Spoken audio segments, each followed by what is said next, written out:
Hello students, कैसे हैं आप लोग। आज हम चैप्टर 14 का पार्ट 4 ले रहे हैं। तो उसमें हम लोग एक टॉपिक लेंगे, दैट इज़ द प्रोटीन्स।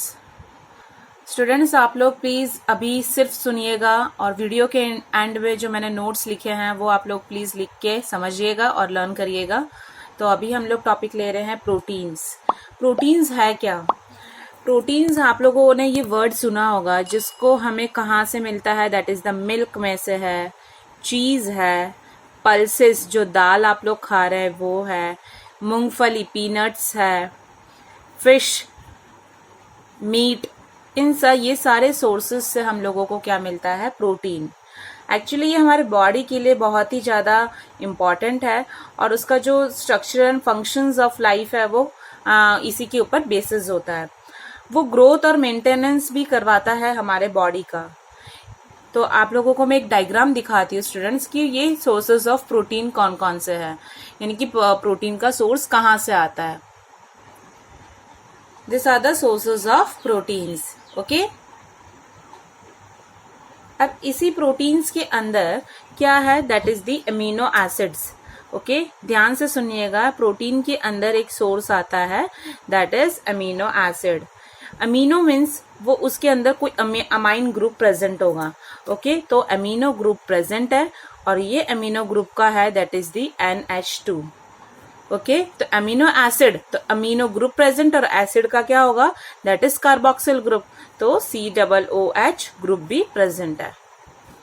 दो ग्रुप प्रेजेंट है किसके अंदर, अमीनो एसिड्स के अंदर।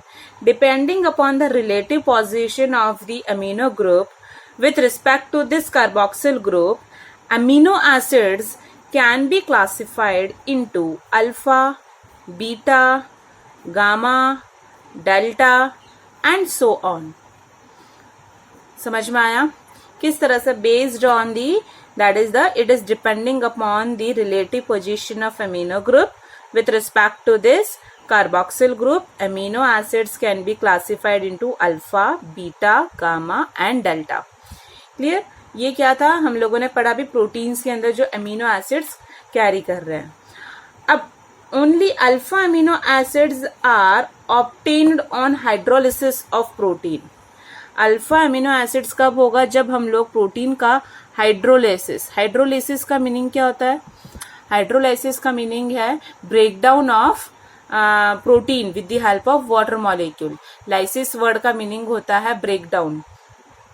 इसी के अंदर एक आता है, ये अमीनो एसिड का नाम है, याद रखिएगा, ग्लाइसिन। ओके, ये क्या है, ये एक ऐसा अमीनो एसिड है जो स्वीट इन टेस्ट है, जिसका टेस्ट क्या है, स्वीट है। और टायरोसिन नाम का एक अमीनो एसिड है, वो सबसे फर्स्ट, यानी कि that is the first obtain from the चीज। सबसे पहले हम लोगों को चीज में से ये मिला गया था, टायरोसिन नाम का अमीनो एसिड। तो प्लीज स्टूडेंट्स, ये दोनों अमीनो एसिड्स के नेम आप लोगों को याद रखना है। It is first obtain from the cheese. Amino acids are represented by the 3 symbol, like glycine and tyrosine है तो GLY से जाना जाएगा और ये tyrosine TYR। Okay, sometimes 1 letter symbol is also used, only 1 symbol भी यूज्ड होता है। नेक्स्ट टॉपिक आता है, that is classification of amino acid. इसके जो टाइप्स है अमीनो एसिड्स की, उसके हिसाब से amino acids are generally classified as acidic, basic और neutral depending upon the relative number of amino and the carboxyl group. Clear? Equal number of amino and carboxyl group make its neutral. दोनों equal होंगे, 4 amine group है, 4 carboxyl है, that it means that amino acid become neutral.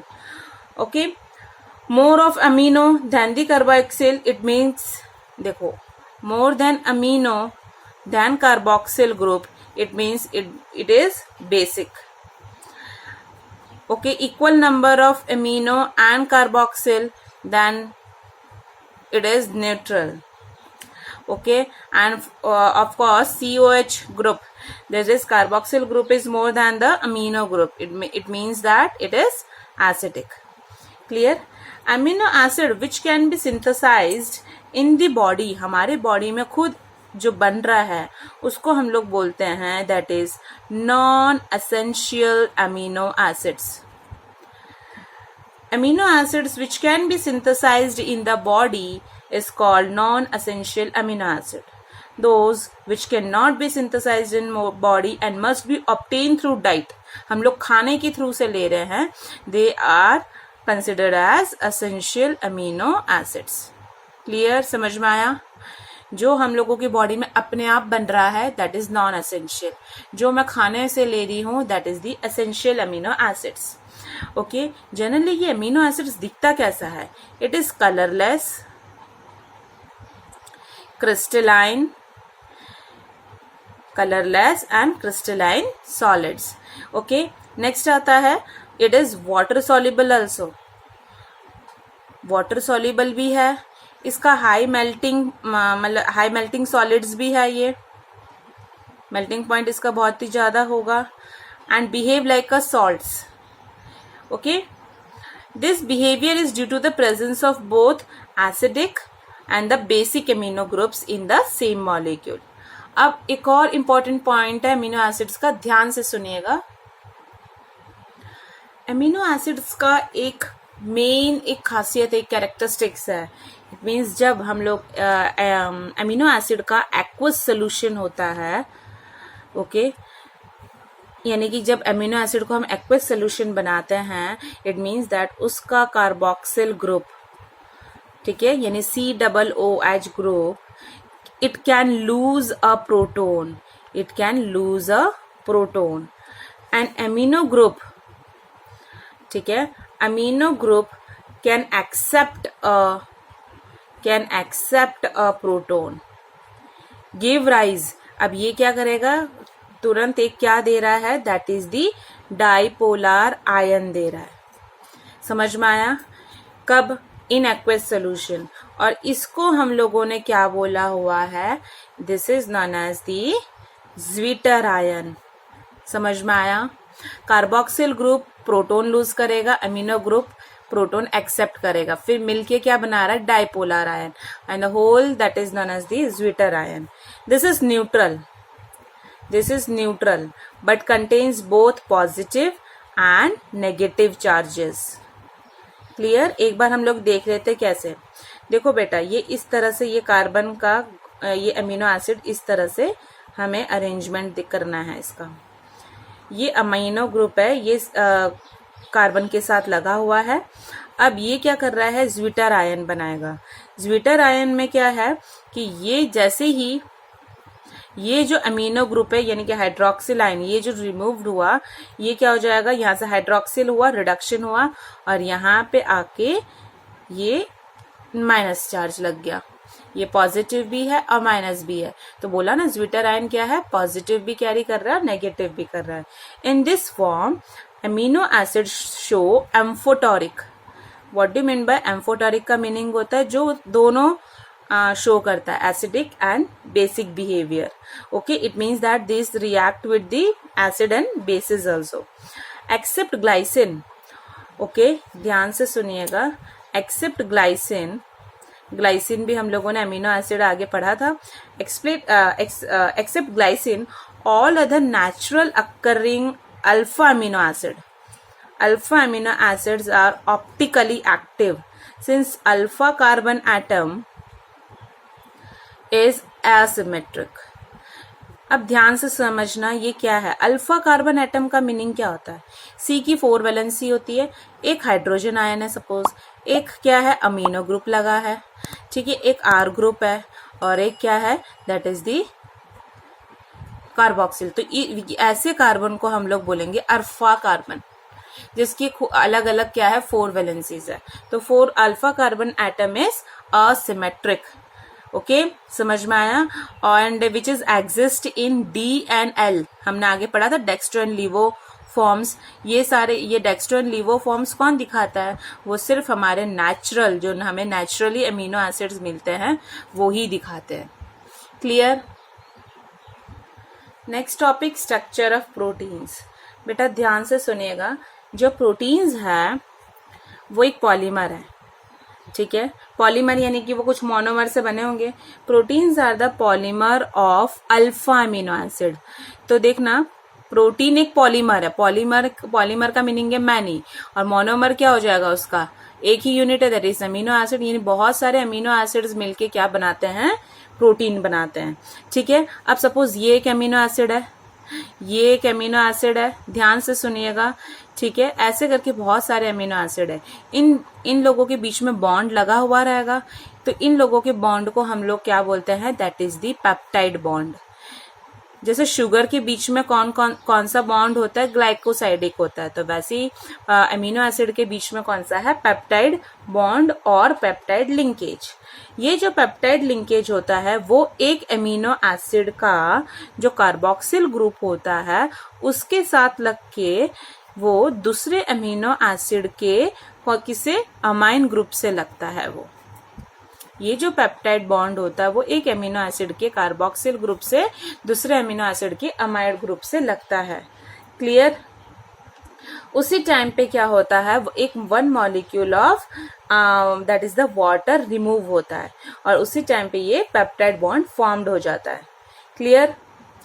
अब the product of reaction which is dipeptide, dipeptide का meaning होता है it is made up of the two amino acid, दो amino acid से बना हुए को हम लोग बोलते हैं dipeptide.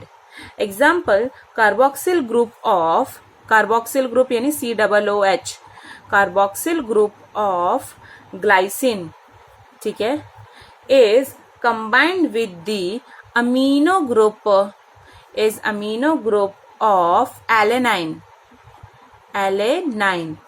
We get a dipeptide that is known as the glycylamine. ठीक है, याद समझ में आया। सपोज ये एक अमीनो एसिड है, ये दूसरा अमीनो एसिड है, इसका कार्बोक्सिल ग्रुप, इसका अमीनो ग्रुप, दोनों ने मिलके क्या बना दिया, ग्लाइसिएलानाइन।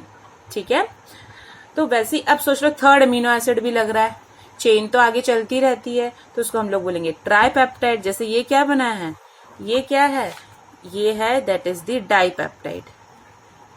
ठीक है, ये अमीनो एसिड 1 था, ये अमीनो एसिड 2 है, वैसे ये amino acid 1, amino acid 2, amino acid 3, तो उसको हम लोग बोल देंगे that is the tripeptide.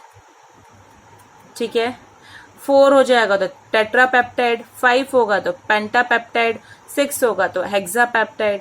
When the number of such amino acid is more than the 10, if it is more than the 10, then such products are known as the poly means many, so polypeptides.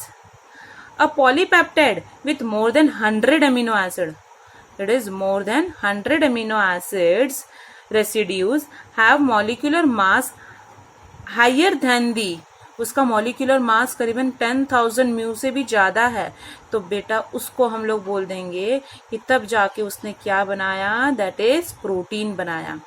तो protein किससे बना होता है, that is amino acid से बना हुआ रहता है, पर कितने, मोर देन 100 अमीनो एसिड्स।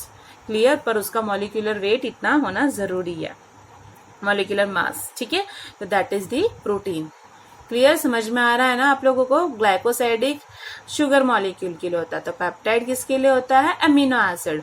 तो प्रोटीन क्या है, पॉलीमर है, तो अमीनो एसिड क्या है, मोनोमर है। जैसे हम लोगों ने बोला है कि मोर देन 100 अमीनो एसिड्स होते हैं, ठीक है, उसको हम लोग बोलते हैं प्रोटीन। पर कभी कभी कुछ दैट इज दी बहुत ही फीवर अमीनो एसिड्स भी होते हैं और वो लोग बहुत अच्छा एक प्रोटीन भी बनाते हैं। जैसे उन्होंने एक एग्जाम्पल दिया हुआ है, हमारे बॉडी में इंसुलिन नाम का क्या है, that is the hormone present है। इंसुलिन नाम का हार्मोन है, वो क्या है, वो एक पेप्टाइड हार्मोन है। पेप्टाइड यानी कौन सा, प्रोटीन वाला हार्मोन है, जिसके अंदर क्या है, 51 अमीनो एसिड्स लगे हैं। तो ऐसा कुछ भी जरूरी नहीं है, पर उसका कंपोजिशन, कन्फर्मेशन क्या होना चाहिए, बहुत ही एक्यूरेट होना चाहिए, तो उसके हिसाब से भी अमीनो एसिड प्रोटीन्स बनता है। तो इंसुलिन में कितने अमीनो एसिड्स होते हैं, 51 अमीनो। इंसुलिन क्या है, वो एक पेप्टाइड हार्मोन है, तो आपको ये याद रखना है। अब नेक्स्ट आता है मेन, हम लोग ने जो पढ़ा है प्रोटीन का मेन क्लासिफिकेशन है, ओके, ध्यान से सुनिएगा, मेन क्लासिफिकेशन ऑफ प्रोटीन है वो मेजरली 2 क्लासिफिकेशन है, ठीक है। मेजरली क्या है, 2 क्लासिफिकेशन इसका प्रेजेंट है। फर्स्ट आता है दैट इज द फाइब्रस और सेकंड है दैट इज द ग्लोबुलर। ध्यान से, आपको वर्ड से भी पता चल रहा होगा कि fibrous that is the polypeptide chains, that is polypeptide यानी बहुत सारे जो हम लोगों ने बताए थे वैसे, तो वही that is the polypeptide chains run parallel to, यानी बहुत सारे पॉलीपेप्टाइड चेन है वो एक दूसरे से पैरेलल लाइंस की तरह वो क्या है आते ही जा रहे हैं और हेल्ड टुगेदर बाय हाइड्रोजन। इन लोगों के बीच में कौन कौन से बॉन्ड है, दैट इज हाइड्रोजन और डाइसल्फाइड बॉन्ड है, ठीक है। कौन से बॉन्ड है, that is the hydrogen and disulphide bonds,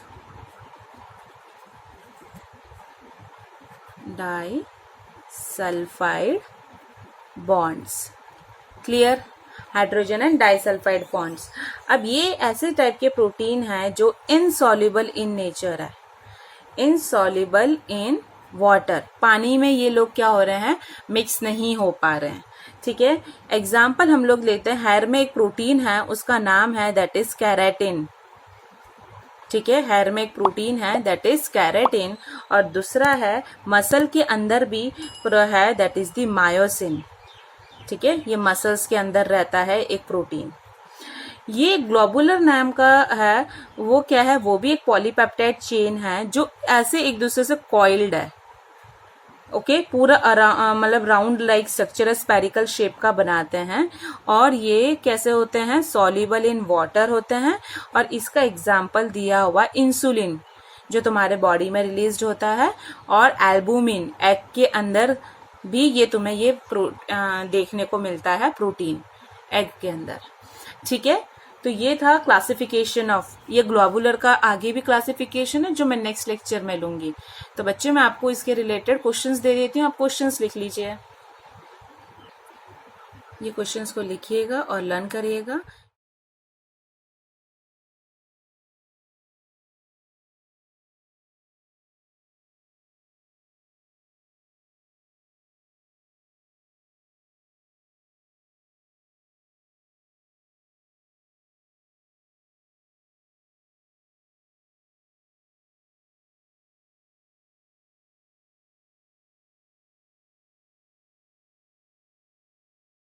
तो आज का टॉपिक मैं यहाँ पे कंप्लीट करती हूँ। आपको मेरा वीडियो अच्छा लगा है तो प्लीज़ आप लोग लाइक करिए, उसे शेयर करिए और thank you so much students.